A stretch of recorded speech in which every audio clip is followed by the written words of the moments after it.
Hello, ladies and gentlemen. Welcome to the newest edition of Levalytics on video. I am your host, Jordan. Some of you may know me as Permable Nino on Twitter. For those of you who know the channel, welcome back. For those of you who are new to the channel, welcome to your first listen. This the article for today that I wrote for the Levalytics newsletter is about the early discussions of where crypto falls in the overall investing universe. Over time, there's been a gigantic shift on the way people view and think about crypto as it has matured as an asset class, right? Once upon a time, I got into crypto in 2016. I used to get excited going to work seeing a single mention of the word blockchain in the Wall Street Journal, right? Now we have ETFs. Now we have large traditional financial institutions being all in and getting their clients fully invested into crypto. So it's no longer a well kept secret. Everybody knows about it, and with that, and with the secret being out, and it having larger access to the greater financial world, you start to ask the question: where does crypto actually fit in? And how has crypto been behaving as an asset class relative to alternative investments? And these alternative investments, the natural one that comes up all the time on Twitter, from the crypto folk these days is just talking about equities, because equities have been on a biblical tear. And, a lot of this is just related to the AI pump, all the AI frenzy. Everything that's been going on in tech has just been substantially more exciting than what's been going on in crypto, right? Once upon a time, people used to get really excited about magic internet money, internet jelly beans, whatever you want to call it. And the reality is just because it was the most volatile asset class in town. Everybody knows that the best pumps are in crypto. So today we're going to talk about if that is still the case, why crypto, why people would invest or trade crypto over a shorter or longer term horizon, and then to kind of close things out, I'm going to talk a little bit about BTC versus equities and why and how you can find ways to find gaps in volatility or returns between BTC and equities performances to better understand when you're getting good bang for your buck. Like, when's a good time to maybe, consider swapping some equity exposure back into BTC because, BTC has been lagging or front running on a performance or volatility basis, right? So that's going to be the theme for today. And with that, let's just get into the first chart, right? So this first chart, we kept it really simple, right? The red line shows the median annualized 30-day volatility for crypto majors. This is just basically BTC, ETH, and Solana. I think it includes Zcash as well, but what it ends up really being is the average, I think, of ETH and Solana over time, right? Because Zcash is the most volatile holding up the top, and BTC is the least volatile holding up the bottom. So that's the red line, right? And then the blue line is the median annualized 30-day volatility for around like 60 equities stocks, right? That I track, and I'll keep in mind that these equities are across various sectors. It'll be like crypto, it'll be quantum, it'll be aerospace. It actually listed them in the article, so you can go check out what the exact equities are. It's energy, it's like all the above, and it's like 5 to 6 equities across each sector, and they're all mostly large caps. If I'm not mistaken, they might be the largest caps within those sectors, so that's something to keep in mind. But what we want to do is kind of compare the volatility profiles of these assets over time. And I think you can see it, right? At the beginning, this goes all the way back to 2016. Back in the day, this is basically just BTC and ETH here, right? Because Solana didn't exist. I guess Zcash too. So it's BTC, ETH, and Zcash, right? You can see just the large, gigantic spikes and how low volatility was for stocks back then.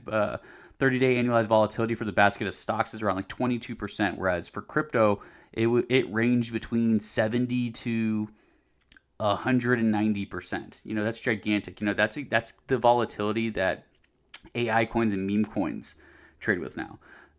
So back in 2016, that's why people were obsessed with this 2017 bull market, because the volatility was so high, and it wasn't only so high relative to crypto now, it was so much higher than equities, right? So like the bellwether asset of the entire asset class, Bitcoin, was trading the way AI coins do today. And keep in mind, this was back in the day when stocks weren't even that volatile. So one thing we can actually zoom in on a little bit here. I'm actually going to hide the crypto line, and you can see. Let me just pull this up a little bit for equities. You can see that after COVID, right, there's a huge, gigantic volatility spike because the entire world puked. Everyone, all of us were around for that day when the world shut down and they started shutting down all the sports leagues, and equities markets puked in a disgusting way. You have this huge volatility spike, but notice this: the volatility has not really gone back down to the pre-2020 levels, right? It used to be like the floor was around like 20 to 25%. Annualized volatility for this equities basket, and now what? It's probably closer to 30, around 30%, 30 to 40% maybe. Yeah, 30%.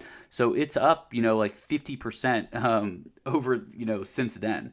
And that's something to pay attention to. And I think some of that is just a function of the fact that something got rattled. I think something got knocked loose a little bit in the world, and I think some of this is an effect of more geopolitical tensions probably going on. Also, the effect of technology. I think AI, considering how extremely disruptive it is, probably has an impact on some of this later stuff. Which, if you look at like September 2025 here, volatility is ramping up. Right, you have this huge ramp up in volatility. So, equities over time have gotten more and more volatile. And what does that do? That pulls money away from crypto, right? Because then crypto doesn't become the only show in town like it was back in the early days, right? Back in like 2017, maybe all the way up to 2020, the gap was just gigantic. There was such a large gap between crypto and equities in terms of like the volatility you could pull out of it, right? And now look at it now. They're colliding. They're almost at the same level. These crypto majors are trading with the same amount of volatility right now that this basket of 60 equities is. That's not something to get that excited about. But on a relative basis, the last time you really saw the collision of annualized volatility was back in end of 2022 and through 2023 before the Bitcoin ETF got released, right? That was considered pretty deep value back then. This was, and keep in mind, this black line here is the Bitcoin price divided by the SPY price, right? So this is Bitcoin versus equities, basically. Bitcoin denominated in equities. And so this period here, right, all the way through the end of 2022 through all of 2023 leading up to the Bitcoin ETF announcement, this was like a period of really long, really deep value on a volatility basis for Bitcoin. And keep in mind, Bitcoin trended up against SPY in this period of time too. So that's also something not to forget. But yeah, I think the main story though of this chart is in the recent years since COVID, Bitcoin / crypto volatility has died off a lot. And I think some of this stuff is just the asset class maturing. A lot of more money coming in. It's not this tiny little sliver in the corner of the internet where people are trading anymore. It's not a well-kept secret. And yeah, the world's just becoming crazier and crazier. So equities are also becoming more exciting to trade. So that some of that means that like it's going to be, crypto needs to fight for its place for investors and traders moving forward, right? It's not going to just be a given that people are going to be excited to trade it anymore. And also on top of the fact that I think there's still just this ongoing thing where outside of Bitcoin being the digital gold, people are 100% sold on the utility of crypto either, right? So you also have this thing going on where tech is actually in the traditional world, things like AI or longevity tech. All these things are actually proving to be extremely epic and useful. Whereas crypto, we're not even, we can't go months without a month without a DeFi hack. And yeah, I think so far people are just thinking that, maybe crypto's best use case is speculation outside of just, bag holding digital gold. So I think there's just a lot of different reasons going into this compression that's been going on, this collision that's been going on with crypto majors and equities. So yeah, this kind of sets things up for the rest of the article. Okay, so before we get into talking more about Bitcoin versus equities, and then, in a later article, I want to talk more about crypto at large versus equities. I also mentioned this. I'm just going to say this right now because at the end of the article, I mentioned that I wanted to be able to do one gigantic article, but this conversation of like what is crypto's place in the investing universe is just a gigantic question. And it's probably going to just be a multiple part series. I have no clue how many parts it's going to be. It's just going to be one of those things that every time I find bits and pieces of information or a new subsector or topic that I can talk about, I just want to go hammer out an article and a video and just get it back out there. It might not even be consecutive weeks at a time, right? It's just going to be one of those things where I'm like, okay, this makes sense. The pieces are coming together, and then I'll fire out an article. Okay. But moving on, right? So before we get into the BTC versus equities and all that stuff, right? This is you guys have seen this chart a lot at this point. This is the purple line is the meme coin 30-day volatility annualized, and the pink line is AI volatility annualized. And I think the main thing I wanted to draw from this article is that despite the fact that majors have, over time become less and less volatile, you can still find volatility in crypto. It just happens to be that it's in a lot of the assets. AI is exciting. I've honestly not dabbled enough with crypto AI at this point to tell you whether or not it's like the real deal or if it's just extremely speculative mania once again, right? Nonetheless, let me hide the memes index. AI volatility, these AI coins trade with a lot of volatility. They trade between 100% to 200% volatility. So there is still like a lot of meat on the bone if you want to go deeper into crypto, right? You're just not getting that volatility in majors and from asset pairs that have more liquidity, more brand recognition. You have to kind of move further out on the risk curve to get that, juice if you're really trying to take a big swing and have like a big home run type trade, right? You also have to risk the downside on a name that's not as well known, right? So it still exists. You can still have that fun zone in crypto if you really want to do it, but you also have to pick your pockets more selectively. Back in the day, you used to be able to buy Bitcoin. It was super high volatility, but you'd be like, okay, it's the bellwether asset. It's going to come back, right? You buy some random shit coin that has high volatility, it might just bleed out to zero and you're done. And that's it, right? So you have to be a lot more selective. There's a little bit more risk involved. Okay. So that was AI, and then this is memes. You guys have seen this chart 1,000 times. But basically, another thing you want to keep in mind is that, when it comes to trading crypto, because it's so volatile and the returns have become a lot more finicky over time and you're competing with alternative asset classes for money, you need to pick your spots better, right? So one thing that I've mentioned I think my previous article and in this article too is you want to buy volatility when it's cheap. You want to buy assets that that have the potential for the capability for violence, I think is the phrase that I use. I've been using that a lot recently. You want to own assets that are trading with relatively low volatility, but when they wake up, they can go apeshit, right? That's the type of stuff that flips your trading portfolio into a much higher value. Not really quickly, but over a matter of months, it can happen, right? So that's exactly what you can get if you know how to time it. Not know how to time it, you just, manage your risk and you get in at the right time on these memes or AI, where these, like, if you move down the risk curve, right? This doesn't mean jam your whole portfolio into it, but it's something to consider in terms of like maybe you do add a little bit of exposure, right? Because let's compare the memes index to majors, right? Majors are down here, right? It's tiny. Like the difference right now is 103% to 39%, 38%. These majors are different. This line is different batch of assets, by the way, than the one from the red line here. So don't get confused that the numbers are slightly off or different. Okay. But yeah, that pretty much covers that. I don't think I really have any more to say on that. The main thing is that there's still volatility if you want to seek it out in crypto, right? So don't forget that. So that's what, that's also another thing I think I mentioned later in the article. Is like, that's the main reason people still come to crypto. You still have these assets that are extremely volatile if you want to trade them. And that's the main selling point, I think, for a lot of crypto assets too, is just seek out volatility. Okay, so this chart shows bar lines for various annualized volatility levels, right? And so they show it for different, how many standard deviations outside the mean it is, right? So this blue value is 1 standard deviation outside the mean, the red one is 2, and then the green one is 3, right?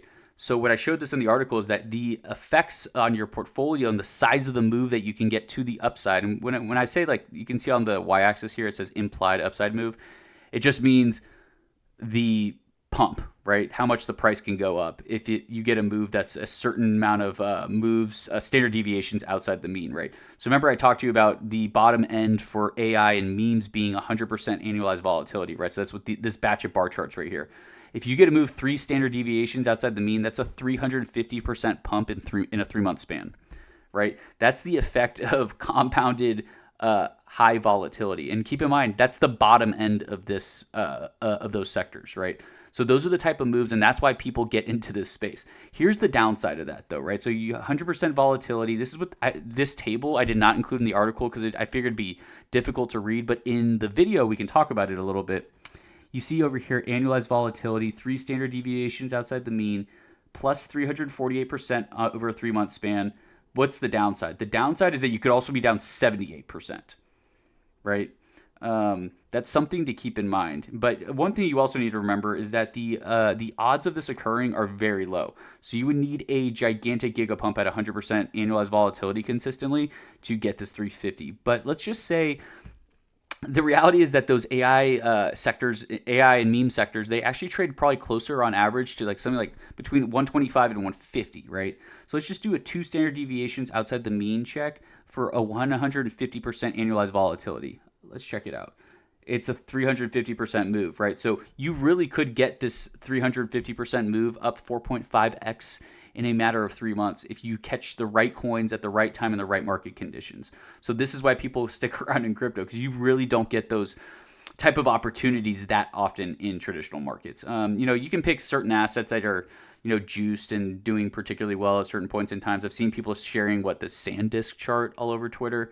It does happen. But I think in terms of it being just like sector wide and normal, I think in crypto, it's very unique that you can pick from just not a random basket, but if you're like, oh, the AI, I think AI is going to pump, I'll buy the top 3 AI coins, and you could get those kind of juiced returns, right? So it's something to remember, keep in mind. But yeah, this is why people come to crypto. It's the fun house. It still has that potential to make you very rich or very poor. Right. And, let's just even scroll out even further. At the top of the volatility range for AI and memes is 200%. It doesn't really sustain the 200% level consistently for long enough for it to be considered like you'll compound it over a 3-month span. But you never know certain market conditions. If you get a 2 standard deviations move 2 standard deviations outside the mean, you can get the price pump of 638%. And then if you got a 3 standard deviations outside the mean, you can get a 1900% pump in 3 months. So it's just, I included this in the article just so people understand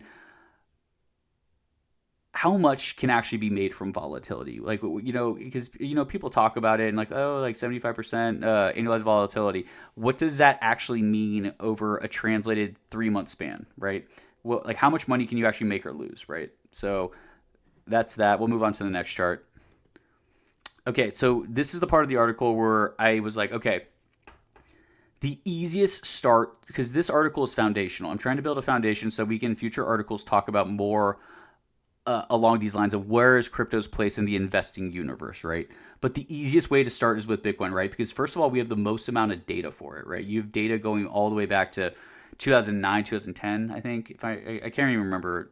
I'm not like as deep in the Church of Satoshi anymore, but 2010 or something like that is when Bitcoin came out, right? So you have a lot of years of price action that you can look back on and compare it versus equities, right? To see how the change in behavior has occurred over time, right?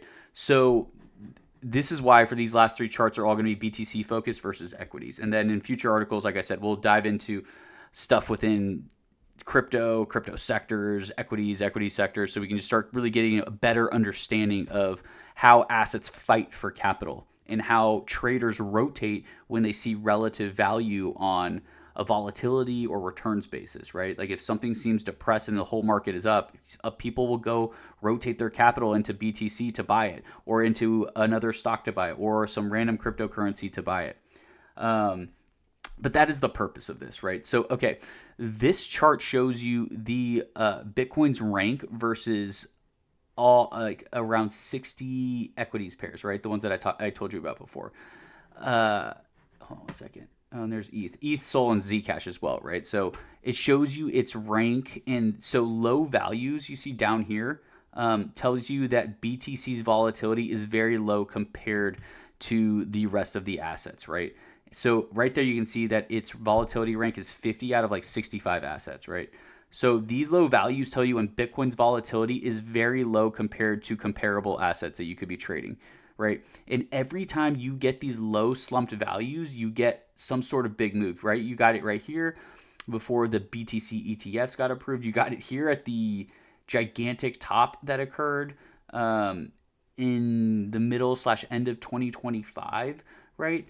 And you can see also another thing is that the volatility trend, as we saw in the earlier, the first chart that we looked at, BTC's volatility over time is, it's slumping versus the rest of these assets. And, like we said, I think some of this is just a function of Bitcoin going mainstream. It's a big asset. It takes a lot to move it now. It also has a lot of derivative products built on top of it, which I'm sure have some sort of effect on muting the price action. When something only trades with pure spot price action, it just trades much more violently. When you have people that can short it, it just creates this effect that I think stabilizes price a little bit more and mutes volatility. But yeah, so this chart shows you that at points in time, you can identify when Bitcoin is actually very cheap relative to other assets on a volatility basis. This is something you want to track. You want to track this for all your assets you're looking at. And this occurs on multiple occasions, right? This happened right before the 2020 pump. It happened before the 2017 run-up. You got a dip in the, what's it called? The annualized volatility versus other assets, right? You got it kind of a little bit at the market bottom in early 2019. So you're getting it in a bunch of different places where you have opportunities to buy before the price ramps back up. So basic signs that Bitcoin is cheap or might do something really exciting soon. And sometimes it's to the downside. It's not always a pump, right? Like I said, in 2025, it got clobbered here. This was a gigantic sign. This is the lowest reading I think it's ever gotten. I don't know why this chart's only showing up till the beginning of 2016 right now. I think I shared a chart that goes a little bit deeper. But hold on 1 second. Let me fix the chart. But yeah, these are moments where you need to be paying attention. This is the time to pay attention. So you can see that we also got this explosive move to the upside though, right? This means that you also had a lot of volatility unleashed as we went downwards. And to some extent, one thing that's really nice about the price getting clobbered after these periods of downwards price action is that volatility did spike. Volatility spiking is kind of like the crypto market being on life support, right? You're getting shocked. You're getting the heart shocking thing. I can't remember what it's called, but it's just a resuscitation device, right? And that's exactly what's going on in crypto. Volatility spikes. It's like, okay, boom, we have signs of life again, right? So this is a good signal, at least, that we're not just sitting at slumped values after this much time of down only. That's what you want to see. You want to see the market getting shocked back to life. And that's what this chart shows right now.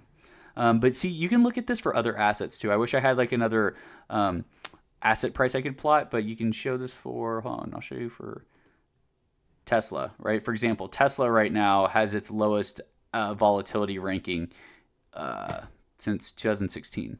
So, Tesla is relatively an asset that people seem uninterested in trading right now. And that's because part of it's gone sideways for a long time.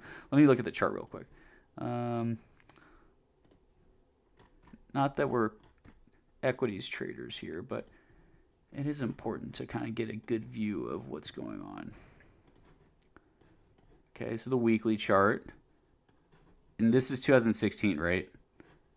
So this is all the price action over this year, over this period, right? And this period here that we're in right now is the lowest volatility ranking it's had since 2016. So it's been a long time, and you never know. We're also just been hovering around this all-time high area.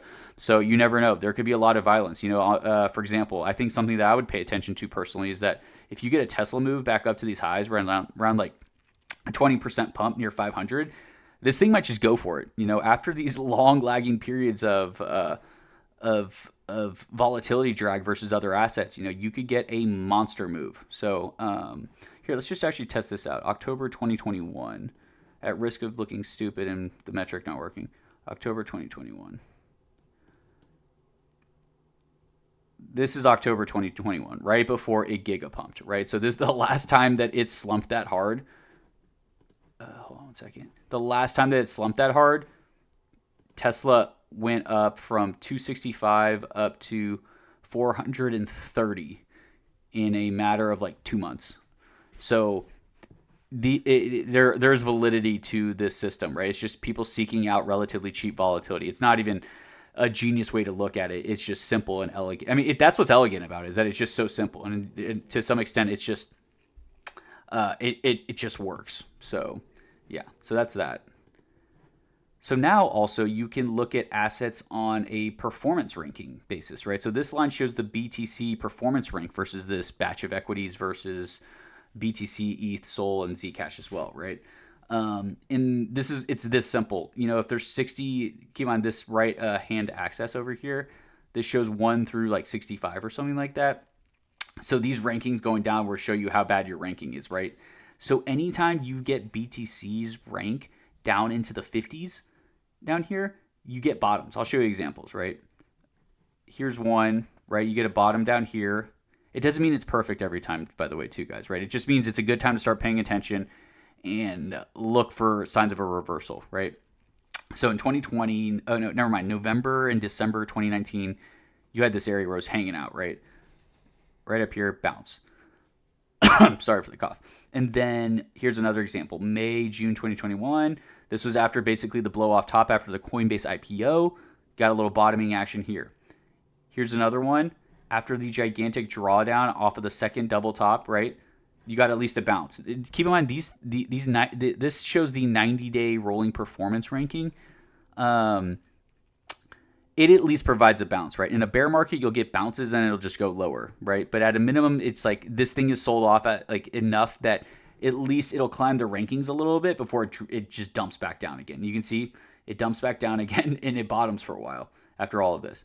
It pumped again, dumped back down. You can see it, and the dump back down takes you to after FTX, right? So when you're starting to get into the 50s performance rank, it puts in a bottom for BTC. And then once again, right, you have it here, September, October 2023, right before the Bitcoin ETF price runs up. And keep in mind, once again, this black line is the Bitcoin divided by SPY chart. So this is Bitcoin outperforming equities. This isn't just Bitcoin outperforming the dollar. This is Bitcoin outperforming everything you probably care about. So once again, bottom here. September 24, bottom here right before the election, right? And then after Trump gets inaugurated, Liberation Day, another bottom, right? You get another bottom pump. The only thing I will say, though, is that after August 2025, we had an extended period of just bear market, right? This is just an extended period of sitting in the 50s, and the price just did not go up. So that's something to keep in mind. And also, Bitcoin moved back up to a performance rank of 21 over the past few days. So it's something to pay attention to. It's not, Bitcoin versus SPY doesn't even look broken out yet, but the 90-day returns is indicating that it should be breaking out. So that's something to watch in the coming days and weeks. I think one thing I did see though is, so 2018, you had this like kind of extended period of low values, but you actually got small pops along the way. Whereas this period after 2025 into early 2026, it just dragged down. It was just down only. This was a very unique, bizarre period of price action, not only for Bitcoin, but for crypto. It was just so down only. It was so painful. There's no bounces along the way. Like I said, in 2018, you at least had some weird bounces along the way. Bitcoin just went down only here. I think some of this might be the effect of a bunch of these DATs buying. You might have, in theory, brought forward a lot of potential buyers, and you had a lot of OGs just taking that liquidity and dumping it on their heads. So that could be part of it. But yeah, people look across the asset universe, and when they find relative value, they want to buy, right? And this is exactly what you see with this chart. When Bitcoin has been outperforming a large chunk of popular equities, you get bottoms on Bitcoin versus equities. Bitcoin starts to outperform, or it goes sideways at least for a bit until things start to feel relatively cheap or expensive one way or the other, and that's what moves the needle. But yeah. So we're going to move on to the last chart now. And this last chart shows the combination of the two. It adds the Bitcoin performance rank versus the Bitcoin volatility rank. And why do we want to do this? Because Bitcoin bull markets are defined by high volatility and high returns, right? So you want to have higher values up here, right? to prove that it's in a bull market, right? Because that means Bitcoin's leading the wider market, including equities, in volatility and returns. That's what gets people excited. That's what gets investors in. That's what gets traders in. That's what moves the needle. That's for Bitcoin. I can't say this is exactly the same for every other asset. I still have to do a little bit more research on it. But for Bitcoin, it is 1000% the case. Anyone who's been around Bitcoin long enough knows that is like these are like the defining features of a crypto bull market. And in this case, anytime Bitcoin's in the top 50% of scores, which is above better than 30, 30 or lower in this case, right?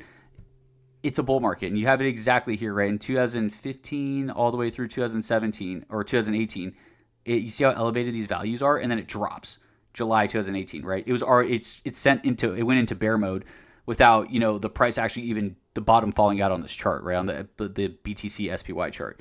You can see that the red line just dropped, and this is bear mode. This means that Bitcoin is not an interesting asset right now. It means that the returns stink, the volatility stinks. It means the fun has left the building, and there's no reason to get too excited about it right now. So once again, I'll show you actually going back to July 2014. You see it was elevated values, and BTC SPY was higher, and then it drops, right? And this was like still near like the double top up here. And it drops, right? And then BTC continues just to bleed out over time. It bled out, what? How much did it bleed out? So this is like worth 4, and it bled out down to 1.27. So, it bled out another 75% from there, right? And it happens over and over again. On the 2019 recovery pump, you got it, even though it was like a little bit late. It didn't catch the bottom. I think it was a little bit late to the bottom. Yeah, it was late to the bottom. Nonetheless, it went back into bear mode before the COVID washout, right? And then right after the COVID washout, June 2020, so like summer of 2020, it went back into bull mode. You can see we have elevated values up here. And those elevated values lasted until May 2021 after the Coinbase IPO and the market rugged down here, right? And it was in bear mode up until January 2023 when Bitcoin bottomed right here. And it basically stayed elevated until, hold on, let's see how long it stayed elevated.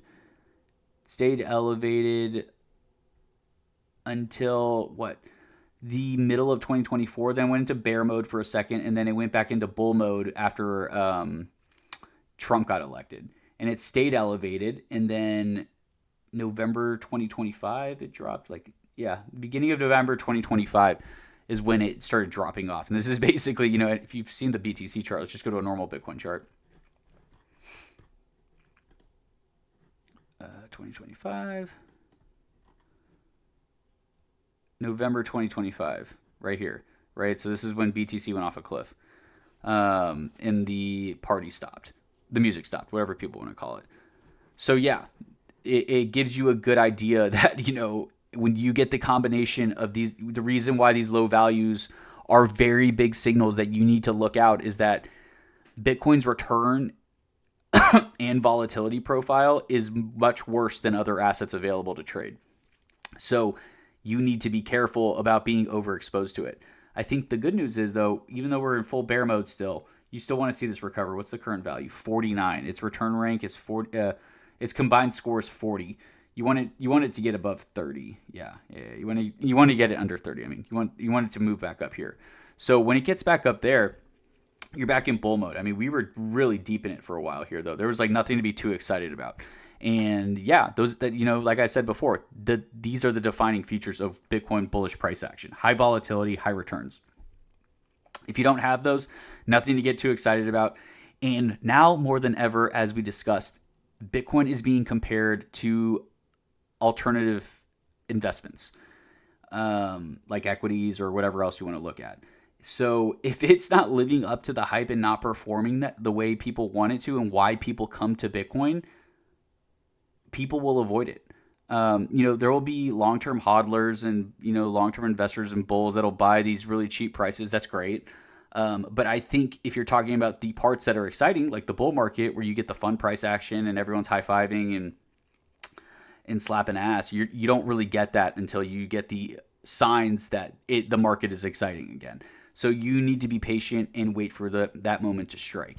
I think we are getting closer and closer to it. I think give it another week, not another week, I mean another month or two, maybe this thing climbs back. I mentioned in the article before, we pushed all of our chips into crypto last week.